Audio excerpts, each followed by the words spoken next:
Sri Mulyani pada saat dia diperiksa KPK mengenai kasus Senturi, dia itu kemudian diselamatkan oleh Bank Dunia.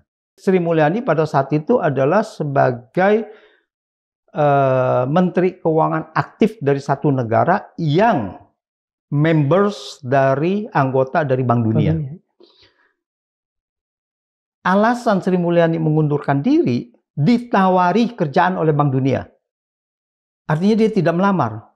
Nah, Bank Dunia tidak boleh menawari Menteri Keuangan aktif untuk direkrut ke sana, apalagi yang sedang menghadapi kasus hukum. Patut diketahui dicurigai dia itu mengetahui detail karena dia yang terlibat di dalam bailout dan sebagainya dari kasus ini, karena dia bagian dari KSSK itu. Gitu. Saya melihatnya ini adalah sudah sebuah plot gitu, kompromi ya. Kan ini udah luar biasa dan belum mendapat persetujuan presiden ya secara formal. Bahwa secara di belakang kita tahu sudah dapat persetujuan lah. Makanya berani untuk menawarkan itu gitu. Mengapa kegagalan ini dilakukan oleh orang yang sama dan kita, pemerintah, tidak melakukan apapun terhadap orang yang sama ini? Yang bisa menjawab hanya inner circle kan gitu. Ya, kita cuma bisa menduga bahwa orang ini mempunyai backingan kuat aja kan gitu. Bahkan di situ terdengar desas-desus juga ada pencucian uang kan gitu kan, 349 triliun dan sebagainya gitu. Ada 3 perusahaan sangat besar di situ yang terlibat gitu. Yang ini sudah menjadi fakta persidangan kan. Di situ ada namanya John Lynn Batubara. Dan ada satu lagi Pak John Lynn mah Pak ini ya, Pak Haji Isam ya. Perusahaan dia. Ada satu lagi Penin Bank. Penin Bank Penin. Nah, itu kalau nggak salah Bank Penin itu harusnya bayar 900 miliar, dia hanya bayar 300 miliar.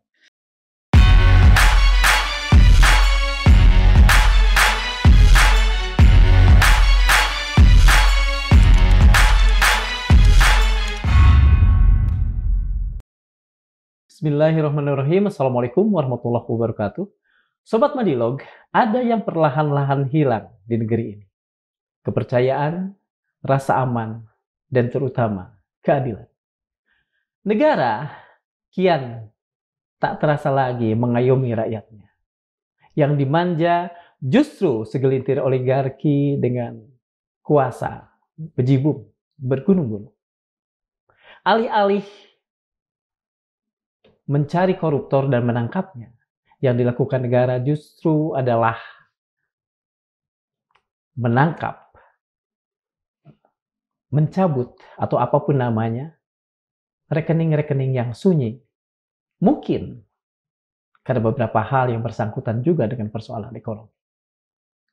Alih-alih melakukan sesuatu yang lebih besar, misalnya melakukan PSN di tempat-tempat yang seharusnya, yang dilakukan negara justru atas nama efektivitas dan efisiensi merampas tanah-tanah yang disebutkan tidak produktif. Apakah ini sebuah jalan menuju senjakala negeri ini, atau justru sebuah langkah awal di mana rakyat dipaksa untuk sadar bahwa merekalah yang seharusnya berdaulat?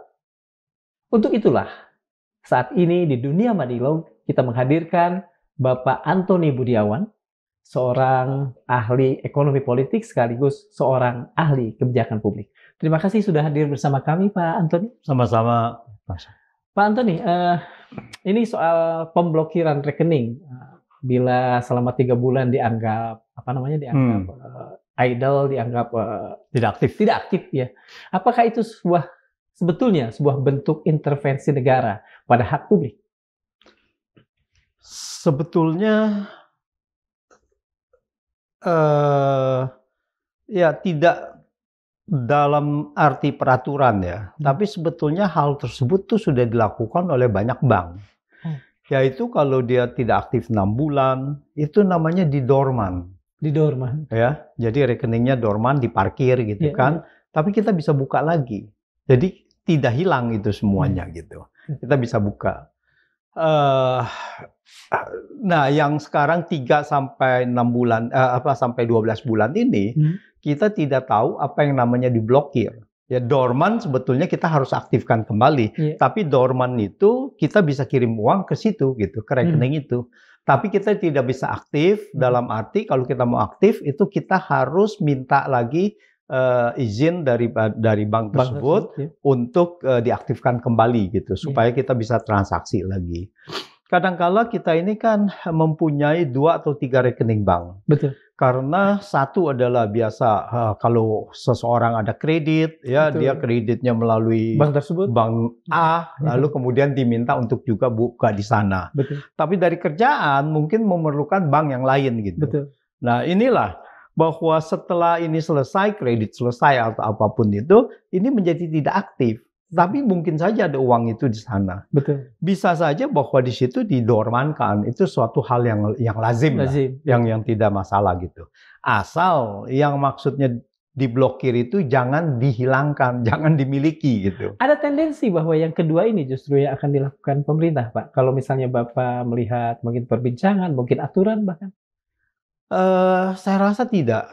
Karena kita tahu bahwa hal itu adalah akan melanggar peraturan perundang-undangan. Kalau hak milik kita, lalu kemudian karena tidak aktif, karena terus disita, itu akan melanggar gitu. Melanggar, bahkan melanggar konstitusi, hak asasi manusia. Bahwa setiap orang boleh memiliki hak kepemilikan dan tidak boleh direbut oleh siapapun itu. Nah itu. Jadi Pak, saya rasa tetapi tidak. Mengapa harus misalnya gini, kalau memang sebelumnya ada tadi yang Bapak katakan ada dorman, kemudian praktek ini sebetulnya sesuatu yang sudah lumrah, sudah lazim, mengapa pemerintah dalam hal ini PPATK harus menguar-uar persoalan ini sehingga kemudian menimbulkan kecemasan tertentu di publik? Nah ini yang mengherankan dan juga sekaligus merisaukan. Kenapa bahwa yang dipakai ini adalah PPATK untuk mensosialisasikan ini gitu. Karena PPATK itu tidak ada hak sama sekali untuk itu. Dia tidak ada hak untuk memblokir kecuali dia juga meminta bank kalau ada indikasi TPPU, ya tindak pidana pencucian uang gitu. Kalau tidak ada itu mereka tidak bisa gitu. Itu adalah sepenuhnya hak dari bank, peraturan internal bank, ya. Bahwa kalau dia sudah 6 bulan atau sekian bulan itu, 12 bulan, maka itu dijadikan dorman gitu. Nah ini kenapa ya dimintakan PPATK? Oleh PPATK? Kalau saya melihatnya gini, kenapa bahwa pemerintah menginginkan setiap rekening itu aktif? Karena ini adalah untuk meningkatkan atau memberi stimulus terhadap perekonomian supaya orang itu kalau ada uang di bank ya aktif lah gitu kan, bisa belanja, bisa ini gitu. Itu untuk memberikan stimulus, mendorong ekonomi. Iya, untuk mendorong ekonomi gitu. Seseorang yang hanya mempunyai satu rekening bank itu tidak mungkin tidak aktif. Aktif pasti ya? Pasti aktif. Seperti saya misalnya. Ya, pasti aktif. Kita memerlukan sehari-hari di situ kan ya. Uang kita masuk di situ, mau dari gaji, mau dari apa, pasti itu aktif gitu. Yang tidak aktif adalah kalau sudah ada 2 atau 3 rekening seperti alasan yang tadi saya katakan. Ya karena ada keperluan apa dia disuruh buka di rekening tersebut gitu. Nah ini ya kalau seandainya pun ditutup tidak apa-apa, dorman pun tidak apa-apa, ya sampai ya asal uang itu semua dikembalikan gitu. Ya. Pak, apakah ada tendensi bahwa justru sebetulnya tadi kan Bapak mengatakan mengapa yang kemudian diberi kewenangan untuk menyuarakan ini PPATK, atau mungkin justru sebaliknya begini, bisakah sebetulnya PPATK yang dalam tanda petik proaktif melakukan ini? Tidak boleh. PPATK itu kan dia memperhatikan lalu lintas keuangan di perbankan. Betul. Apakah ada yang mencurigakan apa tidak gitu. Betul. Hanya sebagai indikasi bahwa di situ terjadi pencucian uang. Betul. Nah, lalu dari situ ada kecurigaan, lalu dianalisalah kecenderungannya bagaimana, dan kemudian dikatakan bahwa kesimpulannya adalah di sini ada potensi pencucian uang, maka di situ diserahkan kepada pihak yang berkepentingan. Betul. Kalau di situ adalah pegawai yang kita tahu ya beberapa waktu yang lalu sempat mencuat ada 349 triliun di yang melibatkan Kementerian Keuangan, pegawai dari Kementerian Keuangan. Nah, itu dilaporkan. Satu adalah kepada Kementerian Keuangan, lalu kepada aparat hukumnya termasuk pada saat itu Menko Hulkam, ya, Pak Mahfud dapat, dia yang membongkar semuanya. Dan semuanya BIN dan sebagainya, katanya semua dapat itu kopinya gitu, laporan itu. Nah, alasan saat ini yang dikatakan bahwa ada rekening yang kalau tidak aktif bisa digunakan untuk tindak pidana pencucian uang, ini adalah justru tidak masuk akal. Ya, kalau tidak aktif ya tidak ada apa-apa gitu kan. Justru yang aktif yang harus dilihat apakah ada potensi itu tindak pidana pencucian uang gitu. Jadi alasannya ini tidak masuk akal. Apakah PPATK. kita bisa mengatakan bahwa apa yang dilakukan oleh PPATK ini melampaui kewenangannya? Oh iya, sangat jelas melampaui kewenangannya kalau dia minta untuk diblokir karena hanya tidak aktif saja, karena itu bukan tugas dia. Betul. Namanya juga untuk pencucian uang kan dia bertanggung jawabnya gitu. Betul. Ya. Pak, kalau misalnya Bapak lihat di media sosial, persoalan ini tuh sudah dalam taraf membuat orang-orang gaduh, membuat orang-orang was-was. Nah, apakah karena yang pertama kali mengeluarkan hal ini adalah PPATK, bisakah misalnya PPATK atau pimpinannya ditegur karena persoalan ini? Siapa yang bisa menegurnya? Iya, jelas PPATK adalah satu lembaga yang tidak di bawah, dia sebetulnya bersifat independen juga ya. Jadi yang bisa menegur ya harusnya adalah DPR. Ya, karena dia tidak bertanggung jawab kemana-mana, tapi dia memberikan satu informasi di mana ya tentu saja bahwa DPR wajib mempertanyakan itu. Betul. Atas peraturan apa bahwa PPATK bisa melakukan hal tersebut. Betul. Jadi peraturan apa rujukannya? Nah, inilah yang tidak bisa diketemukan dan ini melampaui wewenang dia. Kalau kita baca undang-undang dari PPATK pasti itu melampaui kewenangannya. Kalau seseorang dengan sadar memilih untuk tidak aktif bertransaksi di rekeningnya, apakah itu, katakan saja, merupakan sebuah kejahatan finansial? Kan tidak? Ya, tentu saja tidak ya. Bahwa dia tidak aktif, ya kalau dia tidak ada uang untuk masuk, bagaimana untuk keluar gitu kan. Yang penting kan uang masuknya. Kalau selama ada uang masuk, pasti ada uang keluar gitu, pasti aktif gitu. Jadi rekening tidak aktif, biasanya tidak ada uang masuk gitu. Dan ya kalau tidak ada uang masuk, apa itu kejahatan? Kan tidak gitu. Apakah miskin itu kejahatan? Apakah miskin itu kejahatan kan gitu. Jadi logikanya udah tidak masuk di situ.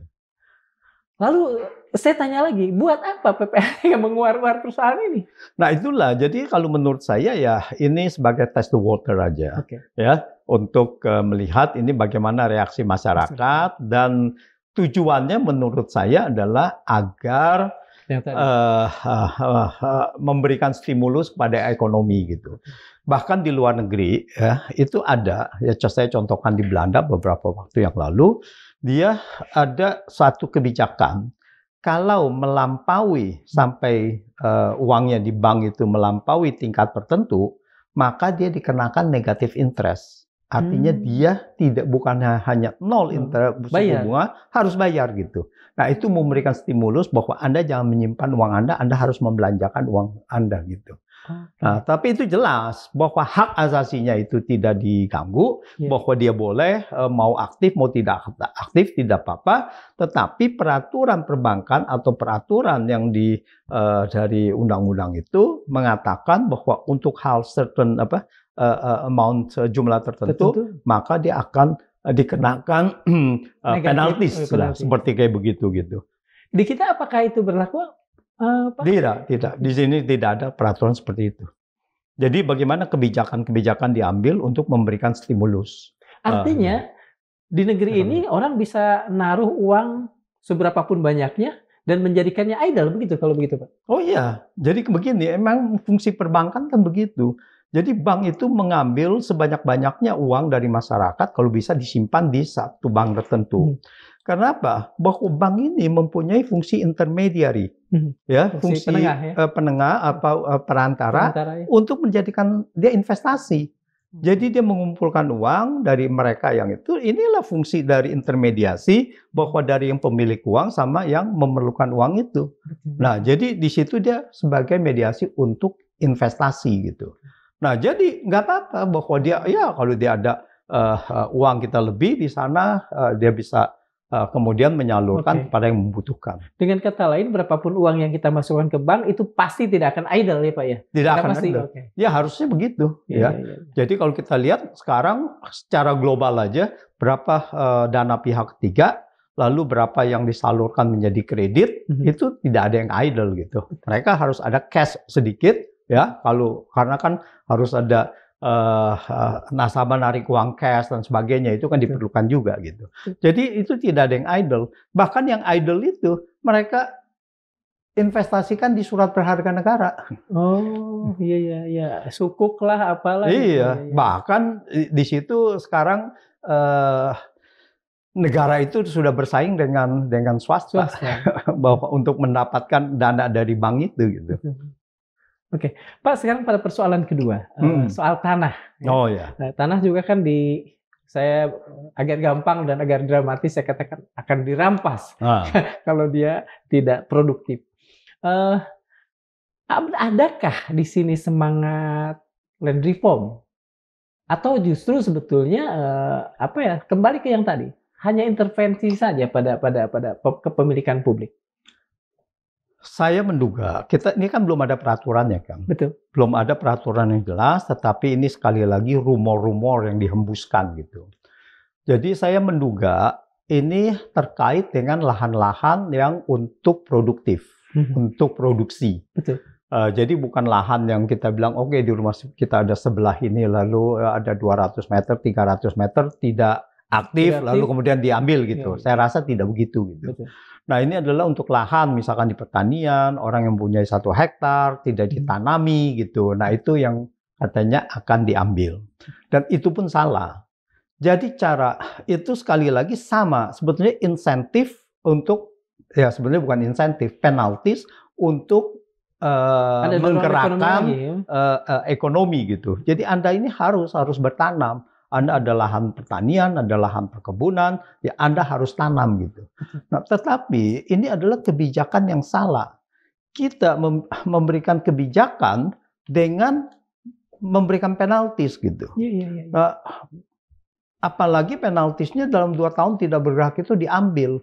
Dan itu sekali lagi melanggar Undang-Undang Dasar gitu. Itu tidak boleh. Mau diapakan pun tidak boleh. Orang sudah memiliki lahan, tidak boleh kecuali hak guna bangunan atau hak guna usaha, di mana hak guna usahanya begitu habis masa berlakunya, ya kalau dia tidak produktif, ya itu diambil alih kepada orang nanti yang bisa membuat itu produktif gitu. Nah, jadi hak guna, kalau hak kepemilikan pribadi sudah tidak ada hak lagi pemerintah mencampuri itu. Kalau untuk memberikan stimulus kepada pertumbuhan ekonomi, caranya adalah bukan memberikan penalti seperti itu. Dengan cara apa yang paling? Caranya adalah memberikan insentif dalam arti, kalau Anda membuat ini produktif, mungkin PBB-nya saya bebaskan. Itu kan insentif kan? Pajaknya dikurangi. Pajaknya dikurangin gitu justru. Inilah yang memberikan ini. Jadi apa? Artinya kenapa orang tidak mau berusaha? Kenapa orang tidak mau melakukan menanam atau apa? Karena kan pertama belum tentu ini bisa menguntungkan. Betul. Tetapi kalau ada insentif ya bahwa dia dibebaskan dari pajak dan sebagainya, mungkin tingkat kerugian dia atau keuntungan yang dianggap minim dengan penuh risiko, maka itu bisa terkompensasikan gitu. Nah, inilah jadi kebijakan-kebijakan yang memberikan penaltis kepada rakyat, apalagi penaltisnya seperti begitu, merampas dan sebagainya, itu adalah kebijakan yang tidak baik gitu. Kita harus memberikan kebijakan yang memberikan insentif kepada setiap individu agar mereka berniat untuk melakukan apa yang dari tujuan insentif itu gitu. Adakah ini, saya tidak tahu apakah ini juga sedikit berhubungan dengan apa yang tahun lalu kan beredar tuh bahwa mungkin 5% orang menguasai sekian puluh persen lahan di Indonesia. Apakah ada maksud untuk katakan saja mengurangi disparitas itu? Atau sama sekali tidak ada dengan UAR-UAR seperti ini? Yang 5% menguasai lahan itu, jutaan hektar dan sebagainya ya, sampai berapa puluh persen, 90%, itu adalah mereka yang saat itu lahannya adalah aktif. Mereka yang sudah menguasai itu kebanyakan lahan itu adalah aktif gitu. Semakin Anda besar, lahan itu semakin banyak digunakan karena Anda punya modal gitu. Iya, betul. Yang tidak ada ini kan yang tanggung-tanggung. Ya, ini yang tidak bisa mereka memberdayakan itu karena memerlukan modal dan sebagainya gitu. Jadi saya rasa apakah ada spirit ke sana? Saya rasa tidak ada gitu. Tidak ada. Untuk pemerataan ya land reform ya nggak begitu. Ngapain sebetulnya di UAR-UAR juga, Pak? Iya, jadi begini, bahwa tujuannya adalah ingin meningkatkan pertumbuhan ekonomi. Itu kita pahami gitu. Tetapi kita harus lebih kreatif dalam arti apa yang harus meningkatkan pertumbuhan ekonomi itu. Jadi itu bukannya hanya urusan bank, betul. Ya, bukan hanya urusan tanah. Betul. Nah, bagaimana kebijakan-kebijakan industrinya agar kita bisa bersaing? Itu harus ada reform dari institutional reform lah ya, kelembagaannya, bagaimana peraturan-peraturan, bagaimana pajaknya kita gitu kan, bagaimana orang-orang pajak agar tidak memberikan blunder bahwa dia mengkriminalisasi dari misalkan wajib pajak gitu kan, yang tidak salah lalu dicari-cari kesalahannya. Nah, seperti hal-hal seperti itu, ini yang sangat penting.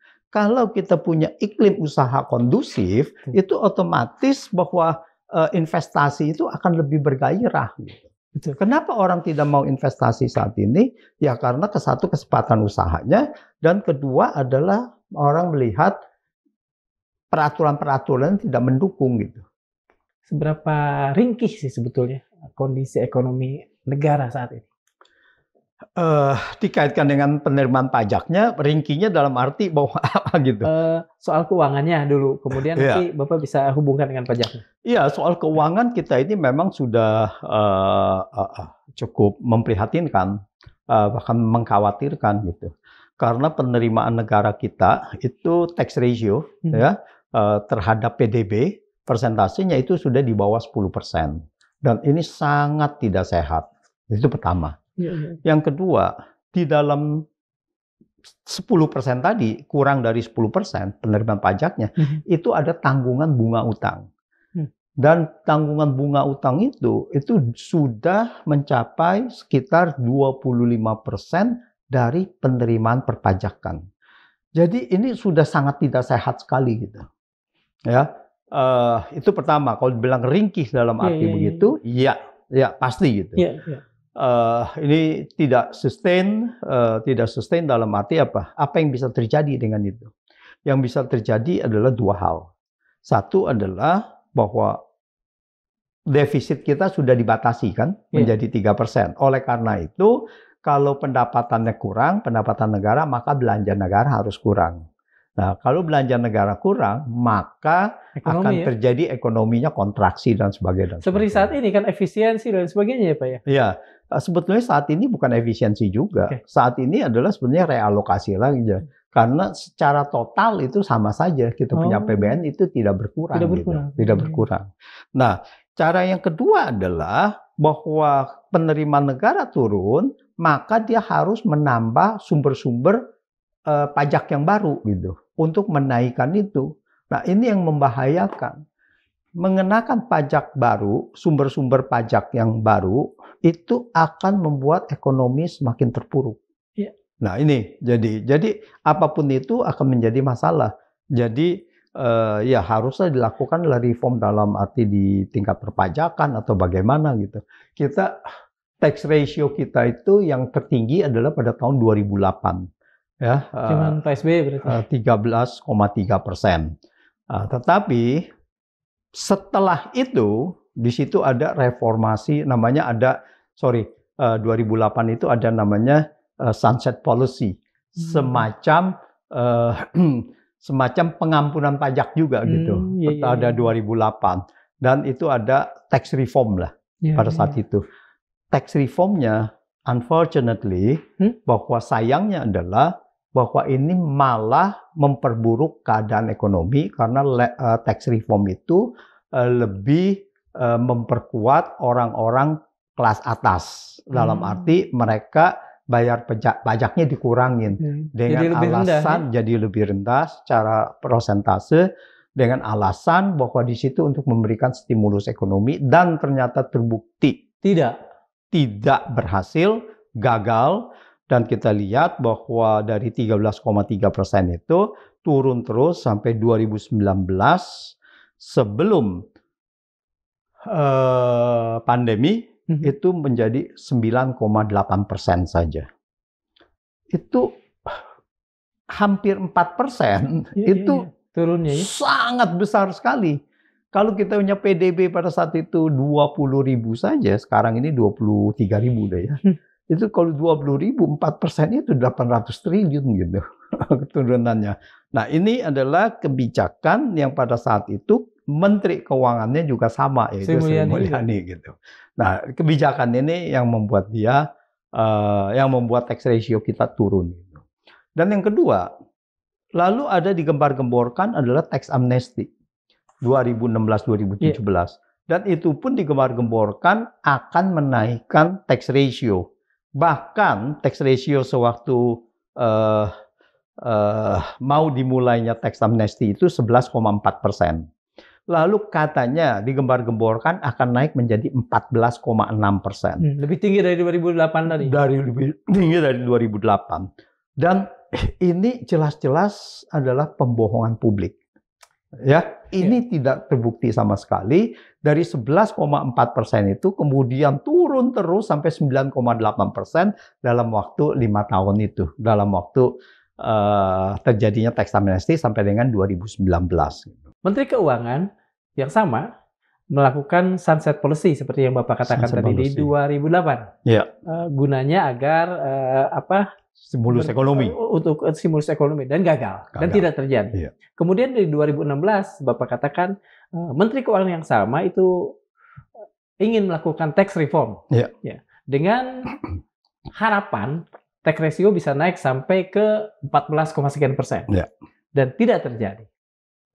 Mengapa kegagalan ini dilakukan oleh orang yang sama dan kita, pemerintah, tidak melakukan apapun terhadap orang yang sama ini? Nah, itulah yang menjadi tanda tanya. Ya. Jadi apa? Jadi sudah lihat bahwa selama sekian tahun ini adalah tidak ada satupun kebijakan-kebijakan atau prestasi yang bisa dicapai gitu. Bahkan di situ terdengar desas-desus juga ada pencucian uang kan gitu kan, 349 triliun dan sebagainya gitu. Jadi tidak ada yang harus bisa dipertahankan gitu. Ini juga menjadi tanda tanya publik gitu. Kenapa gitu? Nah, tentu saja yang bisa menjawab hanya inner circle kan gitu. Ya, kita cuma bisa menduga bahwa orang ini mempunyai backingan kuat aja kan gitu. Nah, backingan kuat dari mana? Bahwa sudah didesas-desuskan ini adalah dari internasional, saya juga tidak tahu. Karena apa? Bisa jadi dari internasional. Karena Sri Mulyani pada saat dia diperiksa KPK mengenai kasus Senturi, dia itu kemudian diselamatkan oleh Bank Dunia. Ditarik ke atas ya, ditarik ke atas Bank Dunia gitu. Ingat saya betul. Nah, di situ saya sebutnya apa? Saya namakan itu diselamatkan. Dan Bank Dunia ini harusnya adalah tidak boleh melakukan itu. Karena Sri Mulyani sedang dalam pemeriksaan. Yang satu. Dan yang kedua adalah bahwa pada saat itu Sri Mulyani diperiksa. Sri Mulyani pada saat itu adalah sebagai Menteri Keuangan aktif dari satu negara yang members dari anggota dari Bank Dunia. Alasan Sri Mulyani mengundurkan diri ditawari kerjaan oleh Bank Dunia. Artinya dia tidak melamar. Nah, Bank Dunia tidak boleh menawari Menteri Keuangan aktif untuk direkrut ke sana, apalagi yang sedang menghadapi kasus hukum, mungkin belum tentu Sri Mulyani bersalah, tetapi dia harus bisa, dia patut diketahui dicurigai dia itu mengetahui detail karena dia yang terlibat di dalam bailout dan sebagainya dari kasus ini, karena dia bagian dari KSSK itu gitu. Nah, ini sudah jelas gitu bahwa tahun 2010 dia diselamatkan. Kemudian dia balik lagi ke sini tahun 2015, 2016 dan terjadi mungkin deal-deal yang kita tidak tahu dan kemudian ini masih berlanjut gitu.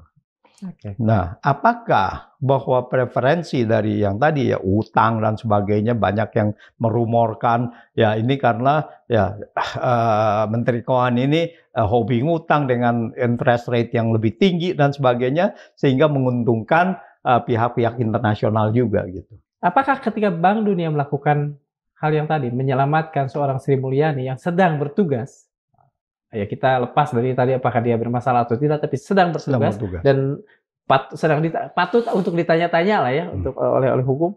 Apakah itu salah satu bentuk pelecehan kedaulatan hukum Indonesia oleh Bank Dunia? Ini saya pernah menulis dan saya rasa bahwa dia tidak patut dan ini adalah bentuk dari intervensi dari kedaulatan kita gitu. Karena kita sebagai member, sebagai anggota Bank Dunia dan belum ada sejarah Bank Dunia merekrut Menteri Keuangan aktif dari itu. Jadi tidak ada itu presidensinya itu. Apalagi lagi bermasalah. Dan pada saat itu, hari itu juga besokannya dia berangkat gitu. Kebetulan kan saya tidak berada di dunia itu ya, di dunia keuangan. Dalam catatan Bapak, adakah saat itu pemerintah kita melakukan keberatan atau apapun namanya tentang hal itu? Loh, tentu saja pada saat itu kan dia harus didukung. Karena kan pada saat itu kan SBY juga berkepentingan, ya presidennya pada saat itu SBY kan berkepentingan bahwa ini potong ini kan kasus tidak merembet kemana-mana gitu. Pada saat itu ya dengan alasan ya tinggal menunggu ini persetujuan dari presiden dan presiden menyetujui gitu. Jadi ya memang ini sudah, kalau saya melihatnya ini adalah sudah sebuah plot gitu. Mungkin rada konspiratif gitu ya Pak ya? Iya, plot ya. Iya.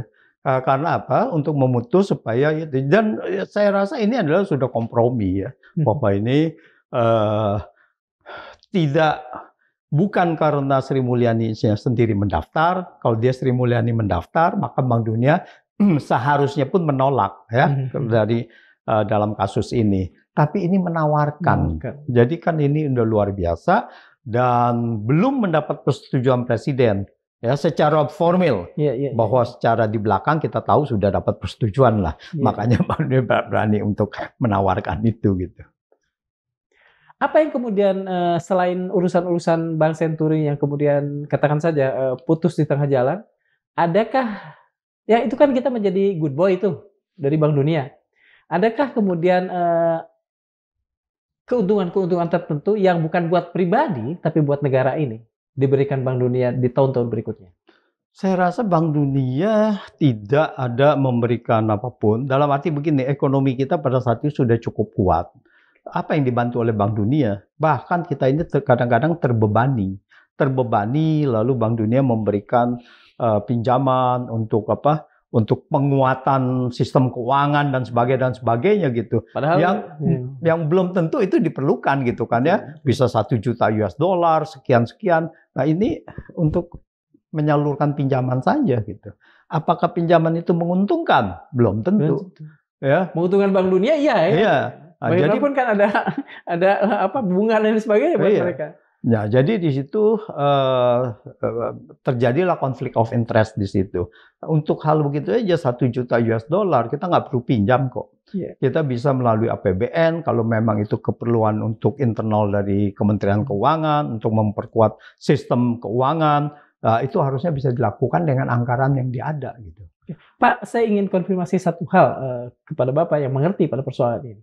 Apakah benar setiap kali ada uang masuk dalam bentuk pinjaman sudah menjadi semacam entah konvensi, tapi dalam sisi buruknya ada komisi-komisi tertentu yang dinikmati oleh orang-orang tertentu? Saya rasa tidak ada itu. Tidak ada. Saya rasa tidak ada. Karena kalau kita lihat di situ kan sudah melalui pinjaman saat ini ya. Itu kebanyakan itu adalah SBN ya, melalui surat berharga negara, melalui obligasi. dan itu melalui lelang. Itu uang 100% masuk gitu. Okay. Kalau ke dalam proyek, apakah ada apa tidak? Saya lihat kok tidak juga ya. Dalam arti itu sulit di inilah, itu rumor dan sebagainya. Betul. Itu bisa ada dan bisa tidak ada, kita tidak tahu gitu. Betul. Kecuali yang terlibat gitu. Tapi kalau yang secara keseluruhannya SBN itu menurut saya tidak ada. Dan mayoritas hutang kita dari SBN gitu. Okay. Nah, disitulah bahwa itu yang salah satu dari APBN keringkihannya itu, ya, keringkihannya dalam arti fiskalnya itu tax ratio tadi. Mencari bentuk-bentuk pajak lain yang menurut Bapak tadi punya banyak persoalan. Apakah tidak ada cara lain selain yang pertama kemudian yang kedua? Yang urusannya adalah kasarnya ya, memalakkan ayat gitu. Apakah tidak ada cara lain? Iya, seharusnya adalah yang dilakukan adalah cara lain. Karena pajak ini kan bersifat, kalau menaikkan pajak ini kan bersifat kontraksi. Jadi kita mengambil uang rakyat dan uang itu mengambil porsi dari uang yang bisa dikonsumsikan. Berarti nanti konsumsi masyarakat akan turun, ya kan? Betul. Itu tidak ada efek dalam ekonominya. Nah, tetapi masalahnya adalah uang di masyarakat itu, belanja masyarakat itu, kalau kita bicara secara ekonomi, multiplier efeknya itu lebih besar daripada kalau itu di negara, gitu, dipegang oleh APBN. Nah, apakah ada kalau kita mengenakan sumber pajak yang baru, maka itu yang terjadi ya. Apakah ada apa tidak untuk cara yang lain? Ya, biasanya ya kita memberikan stimulus, tambahnya kita memberikan stimulus, malah pajak itu dalam kondisi ekonomi sedang turun, sedang melemah, malah pajak harus dikurangin. Supaya ada kegiatan aktivitas ekonomi dan itu akan mengkompensasikan pajak yang turun itu menjadi penerimaan yang naik. Gitu. Nah, ini yang tidak dilakukan dan kelihatannya pemerintah, ya saya tidak tahu apakah tidak kreatif, apakah tidak mengerti, apakah memang mau main gampangnya sendiri aja gitu kan ya. Kalau kita lihat dari awal tahun, Januari, Februari, kita tahu penerimaan pajak turun drastis. Lalu apa yang dikatakan oleh orang-orang pajak itu? Bahwa wajib pajak nakal, tidak bayar pajak, maka akan semua banyak yang akan diperiksa. Jadi sudah ada bahwa front dari pajak itu kepada masyarakat itu adalah front permusuhan. Begitu ada penerimaan pajak turun, ini seolah-olah wajib pajak masyarakat seolah-olah nakal gitu. Padahal ini adalah kondisi ekonomi, kan tidak mungkin dari 2008 dari tax ratio rasio pajak 13,3% terus turun kan bahwa wajib pajaknya nakal. Bahkan 2016-2017 waktu tax amnesty dikeluarkan itu untuk membuat suatu lebih transparansi terhadap siapa saja wajib pajak itu. Dan udah dilakukan, ya turun juga gitu. Nah, berarti ini ada masalah bahwa mereka di Kementerian Keuangan, terutama di Direktorat Pajak, yang tidak mengerti bagaimana cara untuk meningkatkan penerimaan pajak itu, rasio pajak. Nah, kita tahu bahwa salah satu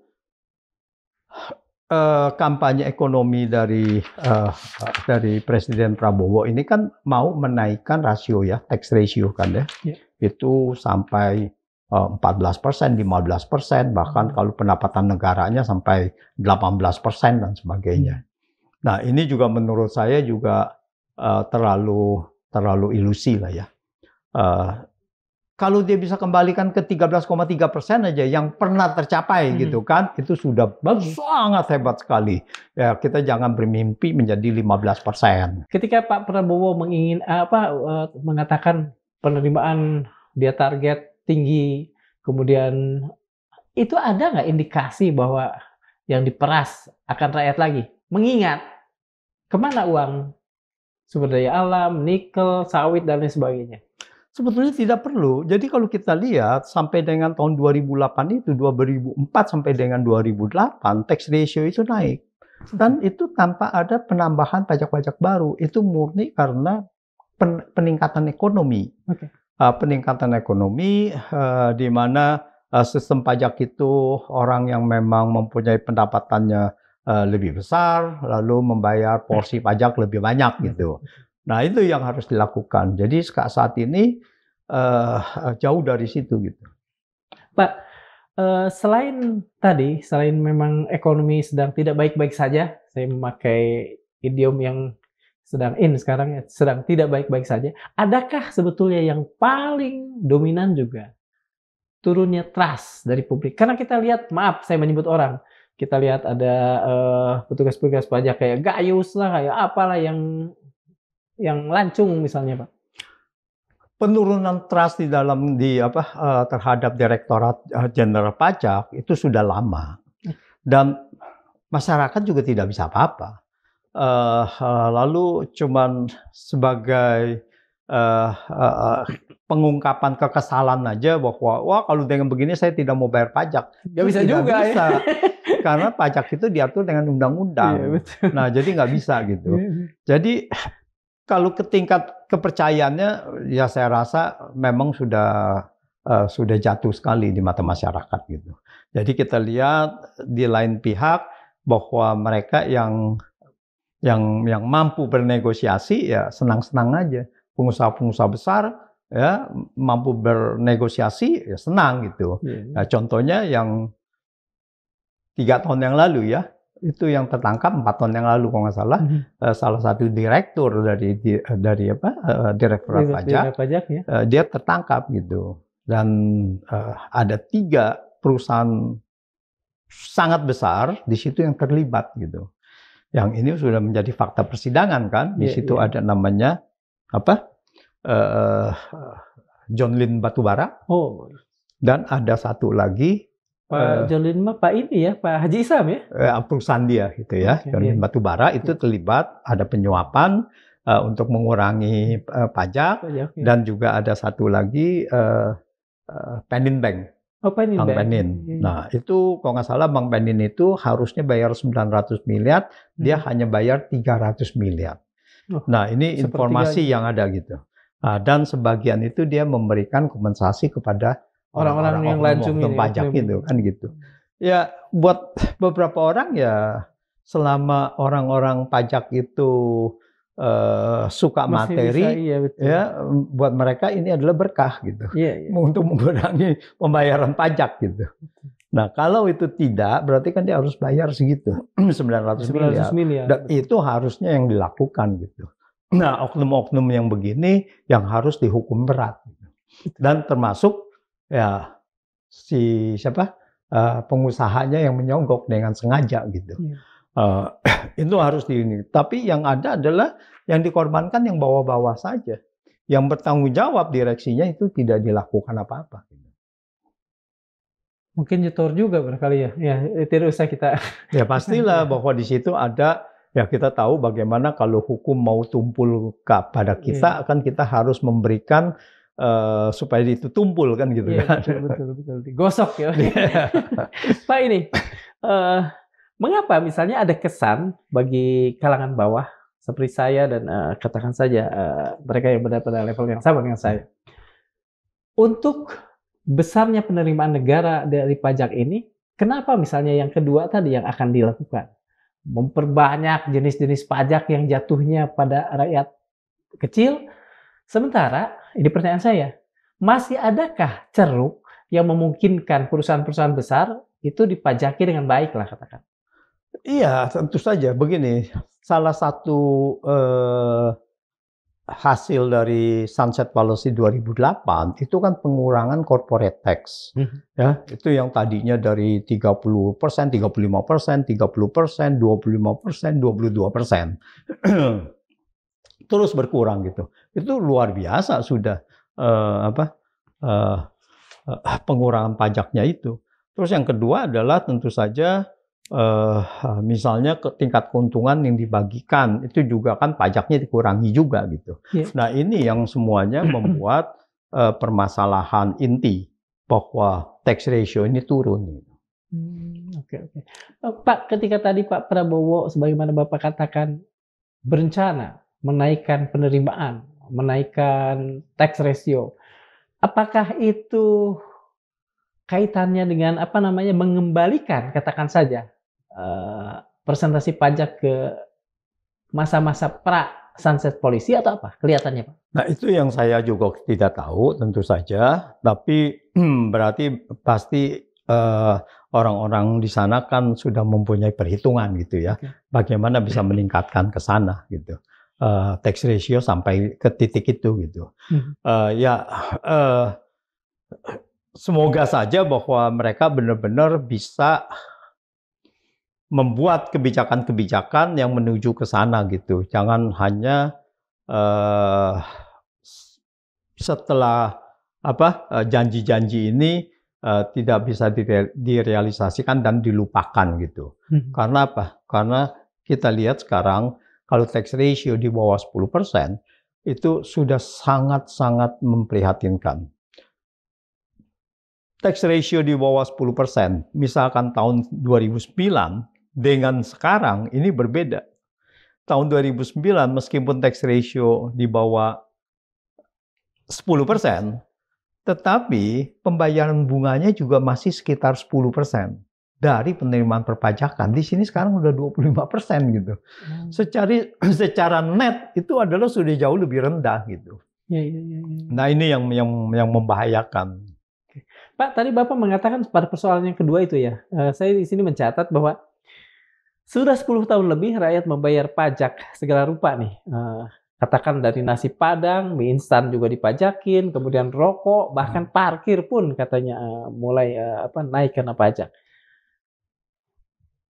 Apakah bisa dikatakan sehat negara yang mengambil pajaknya dari, kalau saya metaforkan dengan daging, dari tetelan-tetelan dari publik seperti itu? Iya, rakyat kita ini kan masih banyak yang tidak mampu. Jadi jumlah rakyat miskin kita tidak bicara mengenai kriteria siapapun, ya karena itu bisa menjadi dispute katanya. Tapi kurang lebih warga negara, penduduk Indonesia yang mempunyai pendapatan di bawah 1,25 juta rupiah per bulan, per orang, itu ada 194 juta orang. Mayoritas sekali ya? Nah, 60 sekian persen, 63%. Jadi mereka ini memang tidak mampu bayar pajak, tetapi karena dia tidak mampu bayar pajak, dibikinlah pajak tidak langsung. Secara pajak penghasilan dia tidak layak gitu. Tapi pajak konsumsi yang dihajar langsung gitu. Pajak konsumsi ya PPN itu. PPN naik dari 10% ke 11%. Harga naik. Bahkan kemudian mau dinaikkan lagi menjadi 12% untuk ditahan gitu kan. Dan yang tadi jadi parkirlah naik gitu ya semuanya. Nah, ini yang membuat kemiskinan bertambah. Jadi kita lihat begitu subsidi dikurangin, kemiskinan itu bertambah. Itulah rentannya negara kita, karena banyak sekali orang yang mempunyai pendapatan di bawah garis kemiskinan itu. Nah, jadi kalau kita lihat, pertama adalah subsidi kereta api ekonomi pada tahun 2015. Itu 1 Januari dihapus untuk 20 trayek ekonomi. 1 Januari kemarin? 2015. Oh iya, oke. Nah, ini saya mau menceritakan mengenai bagaimana korelasi antara subsidi dengan kemiskinan. Dan di situ langsung 2015 kemiskinannya turun. Tingkat kemiskinannya naik. Naik sampai itu memakan waktu dia 3 semester, hampir 2 tahun baru bisa kembali lagi ke level yang sama 2014 sama sebelumnya gitu. Itu pertama. Terus yang kedua, itu kemiskinan naik lagi ketika subsidi BBM turun. Subsidi BBM ditiadakan sewaktu tahun 2022. 2022 itu ada dua peristiwa yang sangat membebani masyarakat yang mempunyai pendapatan rendah, yaitu pertama kenaikan PPN dari 10% menjadi 11% pada 1 April 2022. Yang kedua adalah 3 September, di mana subsidi untuk Pertalite dan subsidi untuk solar itu ditiadakan. Atau sebetulnya ditiadakan pada saat itu karena keekonomian. Dan dengan cara ketiadaan itu, dengan cara membohongi publik bahwa subsidi BBM-nya sudah berat lah, sudah apalah, dan sebagainya gitu. Di situ tingkat kemiskinan juga naik gitu. Nah, ini harus hati-hati. Jadi jangan kita hanya mau bahwa mengelola APBN yang sedemikian rupa, lalu kita mengabaikan hal-hal seperti kepentingan rakyat banyak gitu. Karena fungsi dari APBN adalah sebetulnya redistribusi pendapatan. Fungsi dari APBN adalah bagaimana membantu mereka yang berada pendapatan yang di bawah rata-rata, atau bukan di bawah rata-rata, di bawah yang memerlukan garis kemiskinan dan sebagainya. Nah, jadi kalau saya lihat APBN sekarang ini adalah hanya dibilang bahwa ini hak pemerintah. Nah, bukan hak untuk dibagikan kepada masyarakat sebagai dengan redistribusi pendapatan tadi.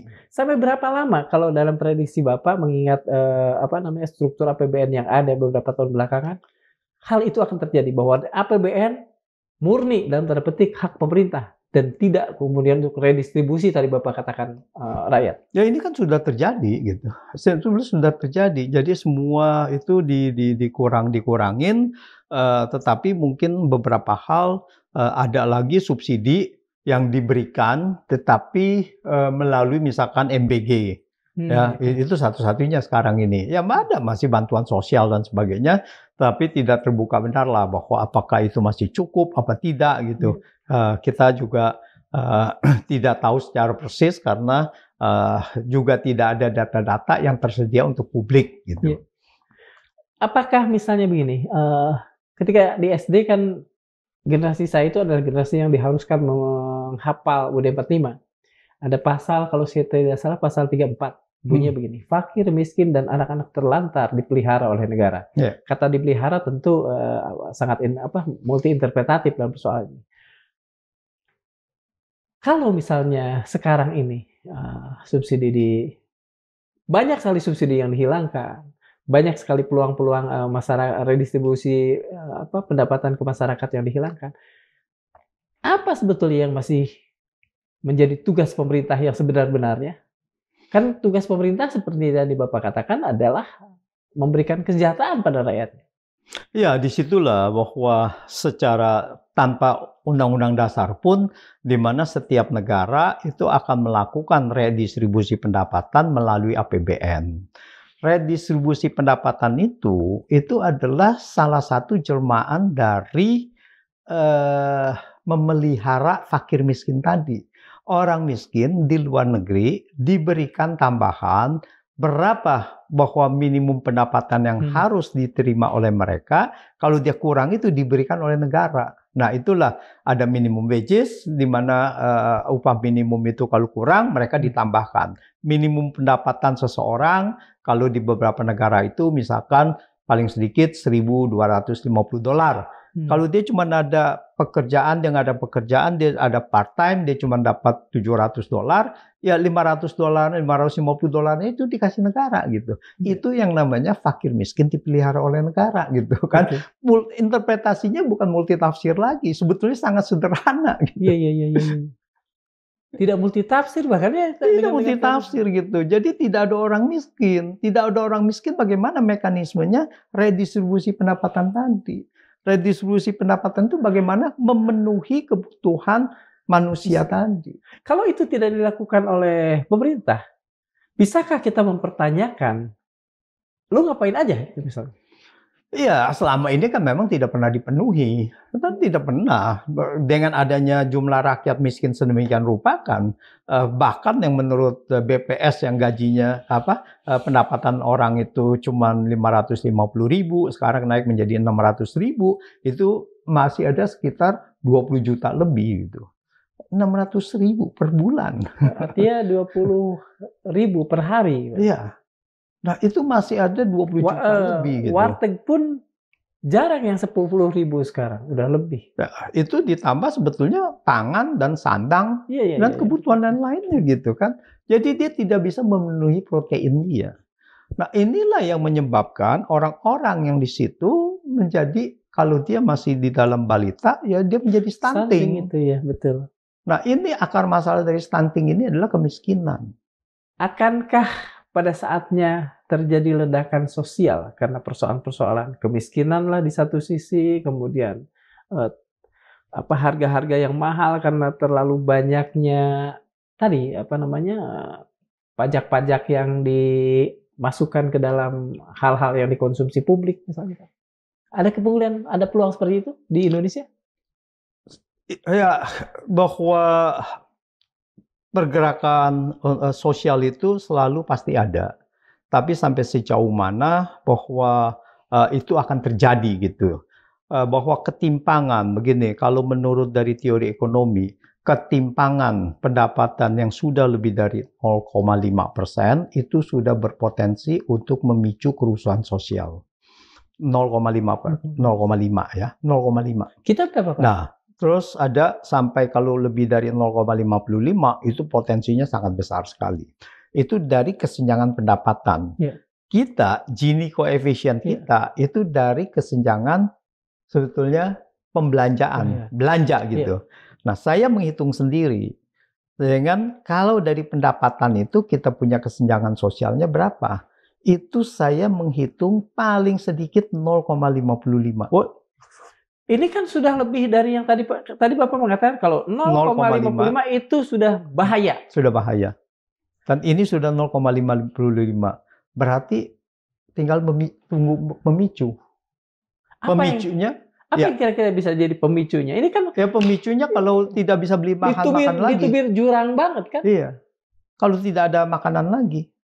Nah, itu yang menjadi langsung gitu. Kalau di negara maju tidak ada makanan pun sebetulnya mereka tidak menjadi masalah gitu ya. Ini kalau seandainya dipicu kita gagal panen yang luar biasa, kalau negara sudah tidak bisa import lagi gitu. Nah, ini akan bisa memicu. Jadi benar dikatakan Voltaire itu kalau nggak salah. Dia mengatakan begini. Jangan biarkan rakyat lapar karena mereka akan bangun dan menggigit. Iya, itulah. Ya. 0,55 ya. Hitungan saya sejak kapan nih, Pak? Sudah lama. Apa yang membuat kemudian sesuatu yang sudah ditubir ini tidak plek kemudian revolusi misalnya, Pak? Iya, kalau kita lihat di zaman Jokowi, dia kan menyodori orang itu dengan bansos terus. Iya kan? Bansos digalakin gitu. Itulah yang membuat orang-orang ya ternyata masih yang tadi perutnya dipenuhi lah gitu, kan tidak menjadi masalah gitu. Nah ini selama itu ya masih aman-aman saja gitu. Saya tidak tahu apakah bansos ini sudah mulai dikurangi dan kemudian dialihkan ke MBG, Pak? Ya salah satunya saya rasa ada dikurangin. Sebetulnya meskipun MBG mendapatkan sumber-sumber lain ya, tapi saya rasa kemungkinan besar bansos ini juga akan dikurangi, tapi saya tidak tahu pasti gitu. Tapi kalau saya membaca dari total kita punya APBN itu pasti tidak seperti sewaktu di pemerintahan Jokowi. Nah, pemerintahan Jokowi pun sebetulnya bansosnya itu banyak sekali yang diambil-ambil dari tempat lain yang mungkin juga tidak masuk kepada neraca APBN-nya sendiri gitu. Nah itu non budgetnya berarti. Nah, banyak juga yang begitu yang diambilkan gitu. Jadi dia minta BUMN yang melakukan gitu kan, bansos gitu kan. Nah, jadi BUMN yang dikerahkan sebagai untuk bantuan-bantuan itu gitu. Nah, sekarang ini kan tidak ada bansos dari BUMN lagi kan gitu. Ini kita sedang berada di tubir jurang dengan tadi koefisien Gini ya Pak ya? Iya, pendapatan. Koefisien pendapatan di 0,55. Sangat, menurut Bapak tadi sangat berbahaya. Sangat rapuh, sangat berbahaya. Ada peluang, tadi Bapak juga mengatakan bahwa bansos akan dikurangi karena ya keuangan yang bermasalah. Kemudian yang dilakukan adalah memberikan MBJ makan bergizi gratis. Tapi kan kita tahu bahwa di makan bergizi gratis itu yang dapat cuma anak-anak. Iya. Bukan anak-anak yang sekolah maksud Yang saya. sekolah. Anak-anak yang tidak sekolah, orang-orang yang tidak berada di rumah kan tetap saja juga lapar. Iya. Artinya sebetulnya suasananya sudah sangat berbahaya ya. Ini disadari tidak oleh pemerintah? Iya, seharusnya ini bisa menjadi satu pemicu, dan kita sudah tahu, dan kita sudah banyak mendengar bahwa rakyat ini sekarang udah susah cari uang. Iya. Ya kan? Itu kita mendengar di mana-mana. Iya, betul. Lalu ada juga siapa ketua dewan penasehat atau dewan dari Kadin, ya, Oh iya. yang mengatakan bahwa ya ini masyarakat sudah tidak ada uang lagi ini. Nah, ini yang memicu nanti yang bakalan ya mungkin diawali dengan protes lah, bahwa mereka menuntut A, menuntut B, menuntut C. Nah, inilah yang harus diwaspadai gitu. Apa yang bisa dilakukan pemerintah sesegera mungkin sehingga kemudian ini kan bagaimanapun kalau terjadi dampaknya kan pasti akan membuat Indonesia kembali dalam tanda petik ke titik nol kembali kan Pak? Apa yang bisa dilakukan untuk mencegah semua itu? Atau justru sebetulnya itu harus dilakukan agar misalnya ada keseriusan yang benar dari pemerintahan yang benar juga ke depan? Pertama tentu saja dari kemampuan para menteri ini bagaimana gitu. Betul. Ya, dengan jumlah menteri ini dia tidak mampu, ya pertama adalah harus mengganti para menteri-menteri ini yang dirasakan tidak mampu. Ya, dilakukanlah reshuffle yang benar, dengan ditempatkan menteri-menteri yang benar yang bisa berpikir bagaimana untuk kepentingan rakyat. Nah, di sana mereka harus bisa memberikan atau mengambil kebijakan-kebijakan yang untuk pro rakyat tadi. Bagaimana memberantas kemiskinan, ya.